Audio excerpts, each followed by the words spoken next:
What's good, YouTube? It's your boy, Blue Blood Sports TV, and I'm back at y'all with another one. So I got a bit of shocking news, surprising news. And that's WBA Super Featherweight World Champion, now lightweight star title contender, Lamont Roach Jr., who has 25 wins, 1 loss, 2 draws, 10 wins by way of knockout, is attempting to sue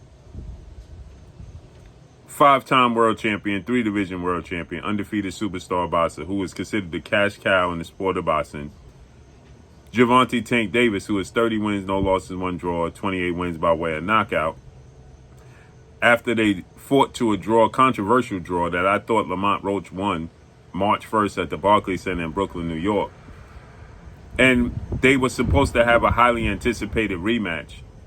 But Gervonta Tank Davis, November 14th, is going to fight YouTube sensation turned professional boxer Jake Paul, who is 12 wins, 1 loss, no draw, 7 wins by way of knockout, on Netflix at a catchweight. With that said, Gervonta Tank Davis, the night of March 2nd, because they fought March 1st, but the fight was over. It was the morning of March 2nd, right? And Gervonta Tank Davis told the world he would love to rematch Lamont Roach, but it's not going to happen no time soon because he had the Jake Paul fight already lined up. But the Jake Paul and Netflix fight seemingly fell through at the time, and so he was listening to the possibility of rematching Lamont Roach. He never signed the contract. They were supposed to fight June 21st. He never signed his contract to fight June 21st. Then he got in trouble, and they were supposed to fight August 16th. He never signed his portion of the contract to sign August 16th. He was offered $7 million by the Premier Boxing Champions to fight the rematch with Lamont Roach. And then Netflix came back around. They circled the block, and they gave him $40 million guaranteed to fight Jake Paul. That's 5 times the amount that he was offered to fight Lamont Roach in a rematch that he was never committed to begin with. And he told us he was never committed to. So Lamont Roach, again, he dropped the ball on this situation because they should have been focused on Shakur Stevenson, who is the WBC lightweight champion, who is well accomplished in the sport of boxing, an undefeated 3-division champion, former unified super featherweight, and reigning WBC undefeated lightweight champion, and top 10 pound for pound best fighters in the world with a record of 24 wins, no loss, no draw, 11 wins by way of knockout. The moment Shakur Stevenson sat with Najee from Cigar Talk and told the world he was willing to fight Lamont Roach after he fought William Zepeda, if Lamont Roach wasn't fighting Tank rematch, Lamont Roach and his team should have been all over that ASAP because they knew it was a possibility that Tank wasn't going to rematch them. And they didn't. They put all their eggs in one basket to rematch Tank Davis, and he laughed at them and moved on. But he told you from March 2nd it wasn't happening next. It was a hope and a prayer for the boxing world, myself and Lamont Roach and everybody else included, because we all want to see it. But he told us it wasn't happening. So they were shocked. So now I'm hearing that Lamont Roach can rematch Gabe Flores Jr. Instead of the rematch with Tank, he can fight Gabe Flores Jr., who is 27 wins, 2 losses, no draw, 8 wins by way of knockout, 25 years of age, 5 for 9 with a 69-inch arm reach, in his next fight on Pro Box.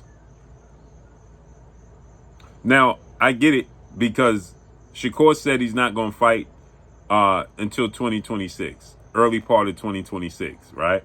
Lamont Roach wants to stay active. But they dropped the ball on marquee fights.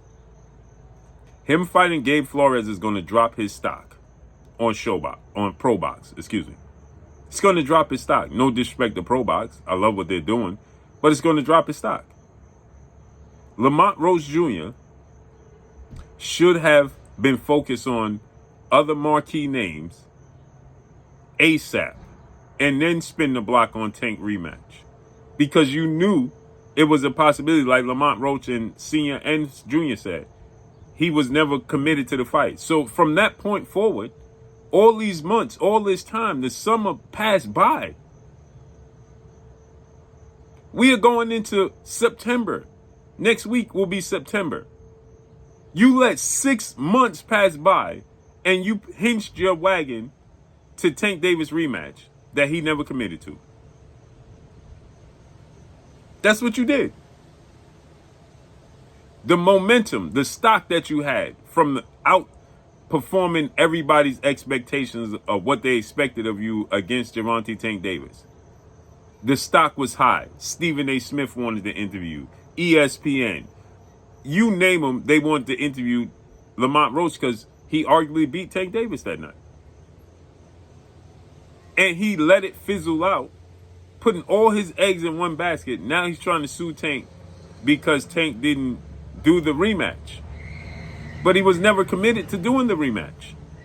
He never signed to do the rematch. The PBC, Premier Boxing Champions, wanted to push him into the rematch because they can't eat off of Netflix and Jake Paul.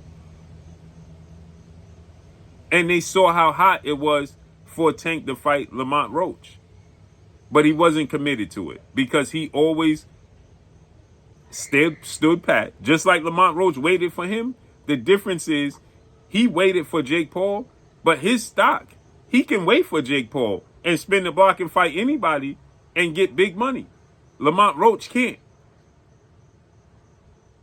So Gervonta Tank Davis, the Jake Paul fight could have fell through.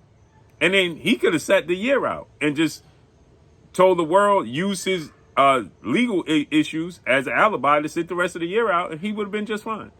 And or he could have picked and choose anybody, a big name, T.O., Shakur, anybody to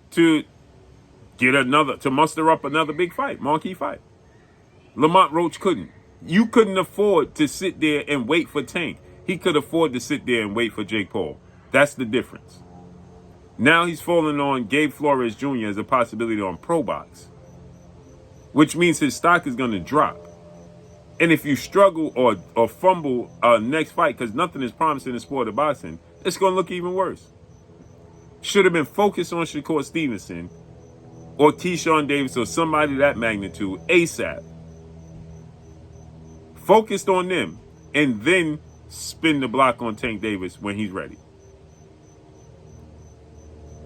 So let's see if this holds to be true that he's fighting Gabriel Flores Jr. Stay busy fight. Shakur ain't gonna be ready till 2026. But let's see how this unfolds and plays out, man. I don't think he has a leg to stand on to sue Gervonta Tank Davis. But who knows? Let's see. But that's all I got for y'all, man. Follow me on Instagram at Blue Blood Sports TV, all one word. I'm gone. Peace.